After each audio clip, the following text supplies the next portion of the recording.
क्या भगवान सच में ध्यान से निकलकर मनुष्य के सामने आ सकते हैं? क्या भक्ति इतनी शक्तिशाली हो सकती है कि ईश्वर स्वयं बालक बनकर आ जाएं? यह कथा है एक ऐसे ऋषि की जिन्होंने भगवान को सच्चे हृदय से बुलाया और भगवान प्रकट भी हुए अपने इतने विराट स्वरूप में कि आज भी उनके स्वरूप को अनंत पद्मनाभ के नाम से जाना जाता है। सनातन कथा लोक में आपका स्वागत है। क्योंकि भारत को ऋषियों की भूमि कहा जाता है, इसीलिए हम लेकर आए हैं ऐसी ही ऋषियों की कथाएं। तो चलिए सुनते हैं इस अनंत कथा को। बहुत प्राचीन समय की बात है, जब वृंदावन के सातों ठाकुरों की खोज भी नहीं हुई थी। केरल की पवित्र भूमि पर एक महान विष्णु भक्त रहते थे। नाम था बिल्वमंगल स्वामी। कई जगहों पर इन्हें दिवाकर ऋषि के नाम से भी जाना जाता है। बिल्वमंगल स्वामी जी के जीवन का केवल एक ही उद्देश्य था, भगवान विष्णु को साक्षात देखना। बिल्वमंगल स्वामी कठोर तप, व्रत और ध्यान में लीन रहते थे। वे कहते थे, मैं ध्यान से नहीं, नेत्रों से प्रभु का दर्शन करना चाहता हूँ। जैसे जैसे समय बीतता गया, स्वामी जी की व्याकुलता बढ़ती गई। एक दिन उन्होंने प्रभु से प्रार्थना की, हे प्रभु, मुझे दर्शन दीजिए, मुझे साक्षात दर्शन दीजिए। उनकी करुण पुकार सुनकर भगवान अत्यधिक प्रसन्न हुए। उन्होंने बिल्वमंगल स्वामी की परीक्षा लेने का और उन्हें दर्शन देने का निश्चय कर लिया।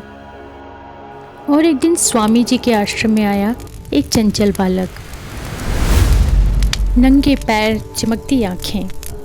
वह बहुत सुंदर और बहुत आकर्षक था। बिल्वमंगल स्वामी ने जैसे ही उस बालक को देखा, वे उस पर मोहित हो गए।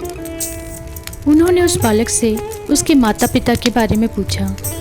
तब बालक ने उत्तर दिया, वह अकेला है, उसके माता पिता उससे कहीं बिछुड़ गए हैं। तब स्वामी जी ने उस बालक को अपने साथ आश्रम ले जाना चाहा, परंतु बालक ने एक शर्त रखी। उसने कहा, अगर किसी दिन आपने मुझ पर क्रोध किया तो मैं यहाँ से चला जाऊँगा और कभी वापस नहीं आऊँगा। स्वामी जी ने हंसकर उस बालक की शर्त को मान लिया। अब तो वह बालक दिन रात बिल्वमंगल स्वामी के आगे पीछे डोलता रहे। स्वामी जी के भी बैरागी जीवन में मधुरता आ गई थी, परंतु उस बालक की एक ही खराब आदत थी, वह किसी का कहना नहीं मानता था। एक दिन वह बालक पूजा कक्ष में प्रवेश कर गया और पूजा की वस्तुओं को छूने लगा। उसने सारा कक्ष अस्त व्यस्त कर दिया।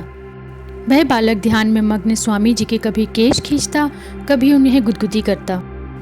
तभी उस बालक ने स्वामी जी के पूजित शालिग्राम को उठाकर मुंह में लेना चाहा।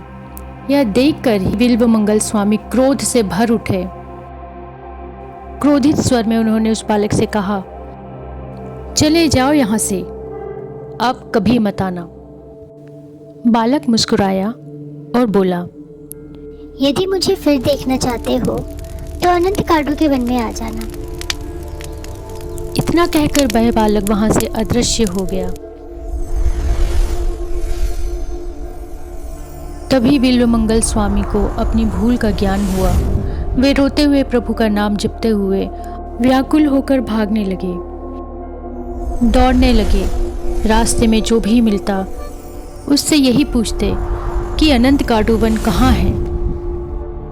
भूखे प्यासे बिना सोए हुए निरंतर दौड़ते गए। एक दिन जब वह थक गए, तब उन्होंने एक महिला को देखा जो अपने बच्चे को डांट रही थी और कह रही थी, तुम्हें अनंत काडू वन में छोड़ दूंगी। अनंत काडू वन का नाम सुनते ही वह उस महिला के पास जा पहुंचे। उस महिला से रास्ता पूछा। जैसे ही वह अनंत काडू वन में पहुंचते हैं, उन्हें वही दिव्य बालक दिखाई देता है, परंतु यह दर्शन अंतिम बार थे।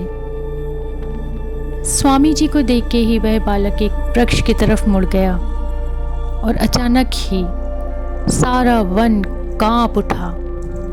एक विशाल इलिप्पा वृक्ष गिर पड़ा और तभी प्रकट हुए अनंत शेष पर शयन करते भगवान विष्णु।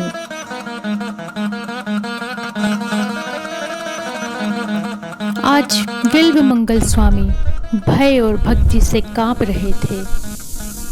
अपना पूरा सामर्थ्य जुटाकर उन्होंने एक ही प्रार्थना की, हे प्रभु, कृपा कर अपना स्वरूप छोटा करें ताकि मैं आपको पूर्ण रूप से देख सकूं। भाव विभोर होकर बिल्वमंगल स्वामी जी ने अनंत शयन स्तोत्र की रचना की और भगवान की स्तुति गाई। भगवान पद्मनाभ ने प्रसन्न होकर अपना स्वरूप छोटा कर लिया। यह स्वरूप फिर भी इतना बड़ा था कि आज भी भक्तगण 3 द्वारों से 3 टुकड़ों में भगवान पद्मनाभ के दर्शन करते हैं। पहले द्वार से मुख, दूसरे से नाभि और तीसरे से चरण दर्शन किए जाते हैं। आज भी जहाँ अनंत शेष पर योग निद्रा में भगवान विष्णु हैं और जिनकी नाभि से ब्रह्मा का प्राकट्य होता है, पद्मनाभ स्वामी के रूप में विराजित हैं। और वहीं दूसरी ओर भगवान शिव भगवान विष्णु के हाथ के नीचे विराजमान हैं। और यही है सनातन का सबसे बड़ा रहस्य। शास्त्र कहते हैं, शिवाय विष्णु रूपाय विष्णवे शिव रूपिणे, अर्थात शिव ही विष्णु है और विष्णु ही शिव है। विष्णु है सृष्टि के पालक, शिव है संहारक, लेकिन संहार अंत नहीं, वह नए सृजन की शुरुआत है।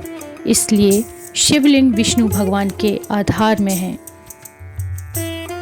भगवान के इसी अवतार के कारण केरल की राजधानी का नाम पड़ा तिरुवनंतपुरम। अनंत यानी शेषनाग, पुरम यानी नगर। पद्मनाभ भगवान का यह मंदिर द्रविड़ शैली में बना हुआ है। 18वीं शताब्दी में राजा मार्तंड वर्मा ने इस मंदिर का पुनर्निर्माण कराया। उन्होंने अपने आप को भगवान पद्मनाभ को समर्पित करते हुए स्वयं को पद्मनाभ दास घोषित किया। तब से त्रावणकोर के राजा भगवान के सेवक माने जाते हैं और यह परंपरा आज भी कायम है। पद्मनाभ मंदिर में अब तक दुनिया का सबसे बड़ा गुप्त खजाना मिला है। इस मंदिर में 6 वाल्व, या हम जिन्हें कह सकते हैं कि 6 भूमिगत तिजोरियां हैं। वर्ष 2011 में इसकी 5 भूमिगत तिजोरियों को खोला गया था। वहां से कई सोने के गहने, चांदी के गहने, रत्न जड़ित आभूषण, विभिन्न राज्यों की सोने की मोहरें, सोने के सिक्के और त्रावणकोर के शाही परिवार से जुड़ी कलाकृतियां मिली हैं, जिनकी कुल कीमत लगभग 22 अरब डॉलर आंकी गई है, जो भारतीय मुद्रा में 1.2 लाख करोड़ होती है। इन खजानों में 18 फीट सोने की चेन, ठोस सोने से बनी हुई मूर्तियां, विभिन्न साम्राज्य के विविध तरह के रत्न जड़ित आभूषण खास तौर पर पाए गए हैं। तिजोरी बी अभी भी नहीं खोली गई है। इसके पीछे कई किंवदंतियां हैं। लोगों का मानना है कि किसी दिन कोई गुरु कुछ खास मंत्रों का इस्तेमाल करके ही इस बी तिजोरी को खोल सकता है। ऐसा कहा जाता है कि इस दरवाजे की रक्षा दैवीय शक्तियाँ और शक्तिशाली सर्प कर रहे हैं। इस दरवाजे में कोई बोल्ट या कुंडियाँ नहीं लगी हुई है, बल्कि शक्तिशाली सर्पों की प्रतिकृतियाँ उभरी हैं। अगर इस दरवाजे को जबरदस्ती खोलने की कोशिश की गई तो भयंकर प्रलय आएगी। हो सकता है पूरा संसार जलमग्न हो जाए। टीपी सुंदरराजन मुख्य याचिकाकर्ता, जिन्होंने सुप्रीम कोर्ट में याचिका की थी, और उन्हीं की याचिका के चलते 2011 में पद्मनाभ मंदिर की 5 तिजोरियों को खोला गया था। बड़ी अजीब बात है और एक गहरा रहस्य है कि जब तिजोरियां खोली गईं, उसके कुछ समय के बाद ही टीपी सुंदरराजन की दिल का दौरा पड़ने से मृत्यु हो जाती है। इस घटना के बाद पद्मनाभ मंदिर के खजाने से जुड़ी किंवदंतियों को और अधिक बल मिलता है। आपको क्या लगता है? क्या यह अंधविश्वास है या सच में यहाँ कोई शक्ति है जो चेतावनी दे रही है कि छठी तिजोरी बी को ना खोला जाए? कुछ लोगों का मानना है कि यह देवता की संपत्ति है, इसलिए इसका इस्तेमाल नहीं किया जा सकता। वहीं कुछ लोगों का मानना है कि इसे राष्ट्र हित में इस्तेमाल किया जाना चाहिए। आपकी क्या राय है? कमेंट करके ज़रूर बताइएगा। अगर भगवान पद्मनाभ की इस कथा ने आपके हृदय को छुआ हो तो सब्सक्राइब करके सनातन कथा लोक परिवार का हिस्सा बनिए। भक्ति, ज्ञान और संस्कार के प्रचार प्रसार के लिए सनातन से जुड़ी इन कथाओं को ज़्यादा से ज़्यादा लोगों में शेयर कीजिए। जय श्री कृष्ण, जय सनातन धर्म। मिलते हैं हमारी अगली कथा में।